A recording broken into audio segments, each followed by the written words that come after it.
Bismillahirrahmanirrahim.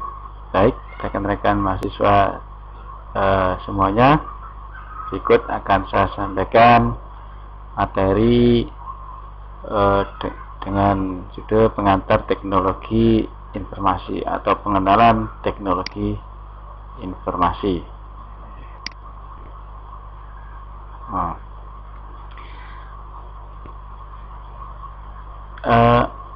Apa sih teknologi informasi, atau definisinya apa sih yang dimaksud dengan teknologi informasi tersebut? Mungkin ada yang bisa, apa itu teknologi informasi? Baik, teknologi informasi atau disingkat TI, atau kalau dalam istilah bahasa Inggrisnya adalah Information Technology atau IT kayak gitu. Itu merupakan perangkat teknologi yang membantu manusia dalam membuat, mengubah, menyimpan, dan menyebarkan informasi. Intinya adalah perangkat apapun yang sekiranya membantu kita, dalam artian membantu manusia dalam melaksanakan pekerjaannya, di mana pekerjaannya itu bisa membuat sebuah informasi, mengubah informasi, menyimpan informasi, maupun menyebarkan informasi kayak gitu. Itu dinamakan teknologi informasi.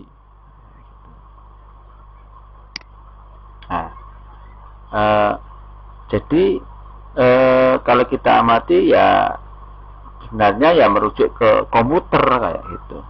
Teknologi informasi itu berarti perangkat komputer badannya seperti itu.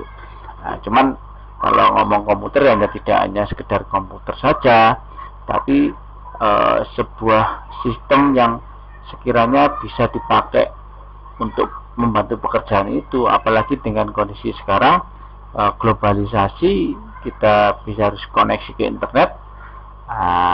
Bagaimana komputer tersebut bisa terhubung ke internet dan macam-macam kayak gitu. Itu nanti namanya seperangkat teknologi informasi. Intinya adalah bahwasanya teknologi informasi itu untuk memproses dari yang awalnya itu merupakan data mentah, diproses menggunakan perangkat teknologi informasi,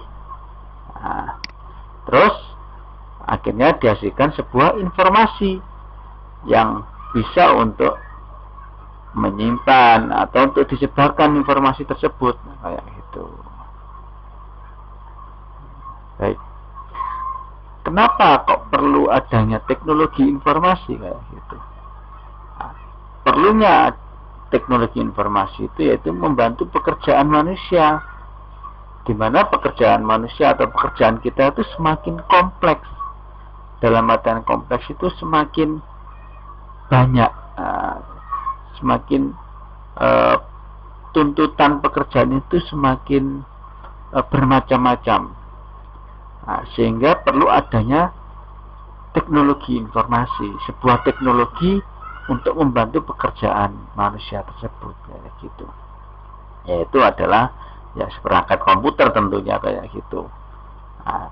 Dimana kalau mungkin dulu itu hanya dicatat melalui kertas mungkin bisa, namun sekarang harus dilaporkan secara detail dengan informasi-informasi yang lain kayak gitu. Maka perlu adanya perangkat yang membantu, yaitu maka perlu adanya teknologi informasi. Dan yang kedua adalah, alasan berikutnya adalah perlunya kerja yang cepat kayak gitu. Dengan adanya teknologi informasi, maka akan memudahkan kita dalam melakukan pekerjaan, sehingga akan bisa bekerja menjadi lebih cepat kayak gitu. Ya mungkin awalnya dulu katakanlah kita mengirim surat atau informasi, dulu butuh waktu cukup lama, mungkin beberapa hari atau beberapa minggu. Dengan adanya teknologi informasi sekarang lebih cepat. Ketika menggunakan dulu ada SMS, dalam hitungan detik sudah diterima kepada si penerima. Menggunakan email dalam beberapa detik juga sudah harus sudah bisa diterima. Apalagi sekarang dengan adanya WhatsApp, Instagram, macam-macam, foto, video, semuanya bisa langsung cepat terkirim kepada yang dituju. Terus alasan berikutnya adalah globalisasi. Alasan globalisasi, karena apa? Ya memang tuntutan secara global menyeluruh seluruh dunia, bahwasanya untuk mendukung pekerjaan tadi, untuk komunikasi, kita perlu adanya suatu teknologi informasi. Itu. Dan alasan yang berikutnya juga tuntutan persaingan bisnis. Pengusaha-pengusaha yang mungkin bergerak di bidang usaha, ketika tidak mengupdate istilahnya itu pelayanannya, cara kerjanya dengan cara yang lebih modern, dengan cara yang lebih cepat, maka dia akan tertinggal kalau masih tetap menggunakan cara-cara yang lama kayak gitu. Sehingga perlu adanya teknologi informasi. Tujuannya bahwasanya adalah untuk memecahkan semua permasalahan yang ada. Jadi ketika kita menggunakan teknologi informasi dapat memecahkan masalah-masalah yang ada, yang awalnya mungkin kerjanya lambat akan menjadi lebih cepat. Yang mungkin awalnya perlu kos yang banyak, sekarang akan lebih murah dan efisien. Selain itu juga akan menumbuhkan kreativitas-kreativitas. Kreativitas akan bisa dikembangkan atau muncul kreativitas-kreativitas yang baru dengan adanya teknologi informasi. Banyak sekarang itu orang yang bergerak di bidang IT dengan kreativitas yang baru akan bisa berkembang, bisa semakin berkembang, malah bisa mendatangkan income, pendapatan kayak gitu yang tidak sedikit, mungkin bisa lebih banyak juga yang diterima kayak gitu. Nah, itu dengan adanya teknologi informasi. Efektivitas tentunya akan lebih efektif ketika adanya menggunakan teknologi informasi. Efisien waktu, efisien biaya, efisien tentunya banyak yang didapat dengan adanya penggunaan teknologi informasi. Nah, si teknologi informasi ini istilahnya dikatakan sebuah teknologi yang bagus atau yang handal itu ketika sebuah perangkat teknologi informasi mempunyai kemampuan yang ini, ada 3 poin ini, yaitu mempunyai proses transaksi yang cepat dan akurat gitu. Istilahnya ketika digunakan untuk suatu melaksanakan sebuah membantu pekerjaan dari si pengguna, bisa digunakan secara cepat dan akurat. Tidak hanya cepat saja, tapi juga harus akurat. Tidak ada gunanya kalau dia cepat tapi tidak akurat, salah dalam perhitungan mungkin. Makanya harus cepat dan akurat gitu. Akuratnya ini yang penting. Makanya kalau komputer pasti perhitungannya pasti sekian kali sekian bagi sekian pasti akurat kayak gitu. Kalau orang mungkin masih ada human errornya kayak gitu, tapi kalau teknologi informasi perangkat dia sifatnya pasti kayak gitu dan akurat dan mempunyai kapasitas penyimpanan besar. File-file yang kita gunakan atau file-file yang kita olah itu harus bisa kita simpan, yang nantinya mungkin bisa kita pakai lagi atau kita buka lagi untuk kita sampaikan lagi atau kita ubah lagi untuk menjadi file yang baru lagi. Dan teknologi informasi itu harus mampu menyimpan file-file yang tadi itu dengan kapasitas yang besar kayak gitu, dan bisa diakses lagi, dibuka lagi dengan cepat kayak gitu. Nah, dengan begitu teknologi informasi itu akan baik istilahnya tentunya, dan dapat berkomunikasi dengan cepat. Nah, dalam artian ketika nanti proses datanya itu kita kirim ke suatu penerima, maka akan bisa diterima dengan cepat dan segera ada dapat respon. Nah, sehingga proses kegiatan itu akan terus bergulir, dapat berjalan dengan baik gitu. Nah, sehingga akan menunjang efektivitas dari sebuah pekerjaan. Nah, dari penjabaran yang tadi sebelumnya, maka dengan adanya teknologi informasi itu akan berdampak. Sekarang sudah hampir semuanya ini sudah ada di kondisi sekarang itu, yaitu apa? Munculnya semuanya serba online kayak gitu. Semuanya serba online. Ada pelayanan online, yaitu e-government, Grab, Gojek, dan macam-macam. Semuanya pelayanan serba online. Kita mau ngurus surat apa gitu, semuanya serba online. Nggak harus datang ke kantornya kayak gitu. Kita mau berpergian kemana, online bisa. Kita mau pesen makanan, nggak harus datang ke warung. Kita pesen melalui aplikasi, sudah datang. Nah, ini dampak dengan adanya teknologi informasi kayak gitu. Belanja online, e-commerce, kita belanja sekarang santai di rumah, belanjaan kita sudah datang. Kita bisa menggunakan Tokopedia, Shopee, Lazada, dan lain-lain. Pengajaran pun secara online, seperti yang kita laksanakan sekarang ini.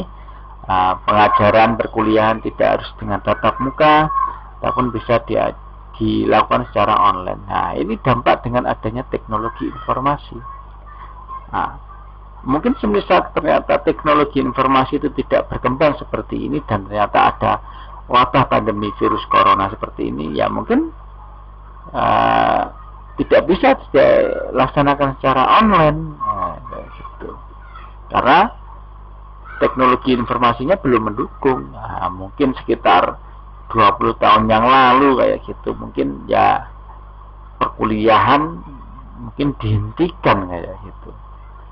Dalam artian dihentikan, nggak tahu mekanisme seperti apa, mungkin materinya dikirim, diambil mungkin dalam bentuk hard copy buku, nanti diberikan tugas untuk dikirim melalui kantor pos atau jasa pos kayak gitu. Tapi dengan adanya perkembangan teknologi informasi, dampaknya pengajaran pun juga dilaksanakan secara online.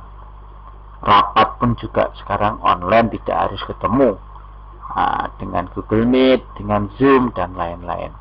Dan itu pun juga seolah-olah kita dapat berbincang-bincang, berdiskusi secara bersama-sama tanpa mengurangi istilahnya, tanpa mengurangi kebersamaan, atau tanpa mengurangi diskusi yang baik. Tetap terjalin diskusi yang baik, dan juga dihasilkan putusan-putusan yang bisa diterima bersama. Sebenarnya apa yang ada, atau komponen apa yang terdapat pada teknologi informasi?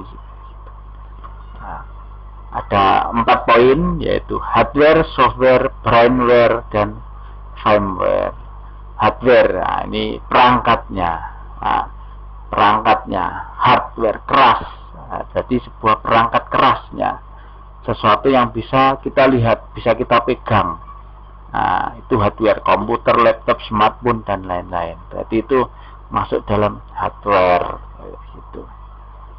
Software, soft, lunak, lembut, berarti perangkat lunak, sesuatu yang tidak bisa kita pegang. Itu berarti dikatakan software.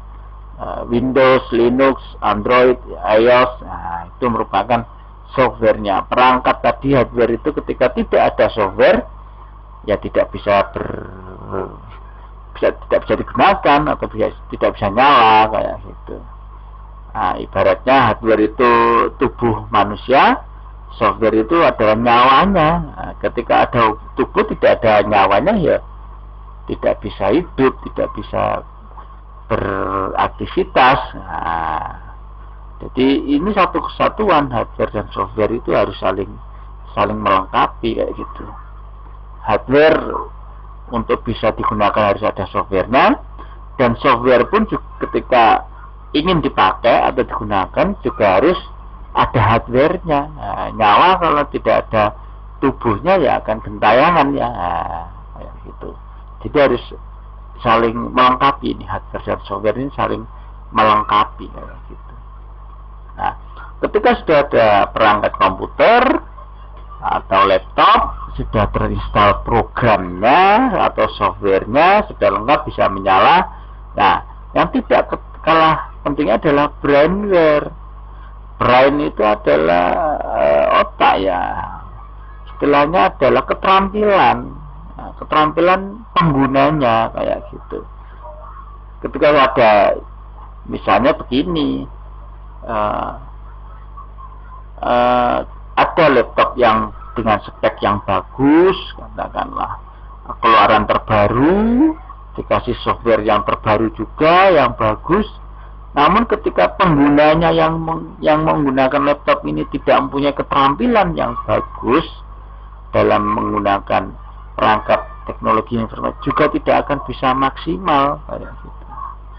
Nah, makanya keterampilan pengguna itu juga penting. Nah, bagaimana dia bisa memaksimalkan atau menggunakan teknologi informasi tersebut.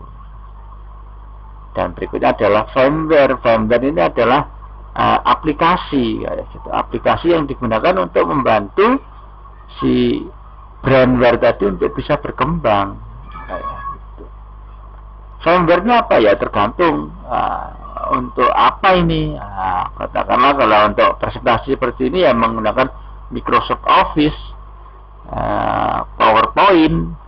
Kalau untuk mengetik ya berarti menggunakan Microsoft Office, Microsoft Word, dan macam-macam, dan yang lainnya. Firmware itu aplikasi. Untuk googling atau menggunakan berinternet, maka menggunakan aplikasi browser, yaitu Mozilla Firefox mungkin, Google Chrome mungkin, atau yang lainnya kayak gitu ya. Jadi 4 poin ini harus saling melengkapi pada teknologi informasi. Ketika 4 poin ini benar-benar saling melengkapi, maka penggunaan atau teknologi informasi akan dapat dimaksimalkan kayak gitu. Itu ya dapat dipahami ya, bahwasanya komponen dalam teknologi informasi ada 4 aspek ini. Baik, saya lanjutkan lagi. Baik. Nah, ini sekarang bahwasanya setelah kita singgung, teknologi informasi itu adalah sebenarnya adalah perangkat komputer. Intinya adalah perangkat komputer kayak gitu. Mungkin kita flashback ke belakang, apa sih sebenarnya asal muasalnya komputer itu sebenarnya bagaimana kayak gitu. Nah, di sini saya tunjukkan gambar yang atas di sebelah kiri paling atas itu merupakan contoh peralatan komputasi ya, alat komputasi 5.000 tahun yang lalu. Jadi sebelum Masehi. Ada yang tahu itu alat apa? Ya, kalau nggak kira itu punya alat hitungnya orang Cina ya, sempua. Ya kalau betul. Terus habis itu berkembang di abad ke-16, itu ditemukan oleh Blaise Pascal, itu membuat alat komputasi itu. Awalnya seperti itu. Terus berikutnya lagi 200 tahun yang berikutnya, 200 tahun berikutnya 200 lebih ya. Nah, 200 lebih itu Herman Hollerith membuat alat komputasi lagi, yaitu untuk perhitungan sensus di Amerika Serikat yang awalnya butuh waktu 7 tahun dalam menghitung sensus itu ya, sensus atau apa ya, mendata warga yang ada di Amerika Serikat, yang awalnya 7 tahun menjadi hanya 6 minggu saja kayak gitu. Jadi lebih efisien dengan adanya alat hitung komputer. Komputer itu sebenarnya dari kata komput. Komput itu menghitung. Jadi komputer itu alat hitung sebenarnya kayak gitu. Oke, saya lanjut. Akhirnya mulai berkembang komputer generasi 1. Komputer generasi 1 yang dinamakan ENIAC. ENIAC atau disingkat Electronic Numerical Integrator and Computer. Kalau kita lihat spesifikasinya, beratnya bayangkan 30 ton. Beratnya komputer generasi pertama itu berat sekali. Bandingkan dengan laptop kita sekarang yang hanya berapa kilo ya, 5 kilo atau 7 kilo ya. Ini 30 ton ya, gitu. Wah, besar sekali ya, gitu. Komponennya itu terdiri dari tabung hampa, lampu tabung hampa yang kurang lebih sekitar 18.000 lampu tabung hampa. Ya, besar sekali ya, gitu. Banyak sekali. Ukuran dimensinya lebar 30 kaki kali 50 kaki. Kalau satu kaki itu kira-kira sekitar 1 meter lebih ya, 1 meter lebih berapa, 30 cm mungkin. Nah, itu berarti kira-kira ya sekitar 40 meter atau sekitar 50 meter kali 70 meter. Wah, ya segedung itu ya. Besar sekali. Dan dayanya berapa? 160.000 watt ketika dinyalakan itu. Besar sekali. Bandingkan dengan laptop kita sekarang itu hanya berapa watt, itu kecil. Saat pertama kali dioperasikan atau dinyalakan, seluruh jaringan listrik di wilayah Philadelphia itu mati. Ya, karena semua listrik tersedot di situ kayak gitu. Kalau kita amati, ini lihat kabelnya segini besar-besarnya. Yang mengoperasikan tidak cuma cukup 1 orang, tapi beberapa orang gitu. Sangat kompleks sekali dan besar sekali. Terus berkembang komputer, lanjut ke komputer generasi kedua. Kalau kita amati, ini lebih rapi. Komputernya juga lebih rapi. Ukuran komputer sudah lebih kecil dibanding dengan generasi pertama. Sudah ditemukan teknologi transistor. Transistor itu sejenis semikonduktor kayak gitu. Kalau tadi menggunakan tabung hampa, dari tabung yang besar, kali ini sudah menggunakan transistor, sehingga ukurannya alat lebih kecil dan kecepatan proses lebih cepat. Sehingga ini bentuknya lebih kecil, lebih praktis, dan kalau kita amati operatornya, ini bapak ini mengoperatori mungkin 1 alat di sini, ini satu alat sendiri, jadi lebih praktis gitu, lebih efisien. Baik, berikut sejarah komputer yang generasi ketiga dan generasi keempat. Lebih kecil lagi ya, generasi ketiga sudah lebih kecil lagi, lebih praktis, lebih kelihatan rapi. Sudah, kenapa? Sudah menggunakan IC yang tadinya itu menggunakan transistor, sekarang sudah menggunakan IC. IC itu apa? Integrated Circuit. Yang tadinya transistornya sendiri-sendiri sudah sekarang dijadikan sebuah sirkuit yang terintegrasi, atau chip yang di dalamnya itu transistor yang sudah compact, sehingga lebih ringkas lagi, lebih kecil lagi komponennya. Dan sudah menggunakan sistem operasi, gitu. Dalam artian sudah menggunakan software tadi, menggunakan software sistem operasi, sehingga kelihatan lebih praktis dan lebih kecil. Dan komputer generasi keempat, kecepatannya semakin meningkat, ukurannya semakin kecil, dan operasionalnya semakin mudah kayak gini. Kalau ini juga cukup satu orang, yang ini juga cukup hanya satu orang saja. Nah, ini komputer generasi yang kelima yang sekarang mungkin kita pakai bersama-sama. Kecepatannya sangat cepat, ukurannya sangat kecil, sangat praktis, dan dioperasikannya sangat mudah. Karena apa? Sudah tersedia software atau operating system, firmware-nya juga tersedia sesuai keperluan kita kayak gitu. Nah, jadi akan lebih memudahkan kita dalam melakukan pekerjaan, lebih praktis, lebih efisien kayak gitu. Nah, ini sejarah komputer, runtutannya dari awal adanya alat hitung sampai sekarang menjadi sebuah ini komputer yang sekarang kita pakai kayak gitu. Yang ada laptop, ada PC, personal komputer, dan malah sekarang berkembang menjadi Android, smartphone, macam-macam. Gitu. Baik, mungkin itu materi dari pengenalan atau pengantar teknologi informasi pada kesempatan ini yang bisa saya sampaikan.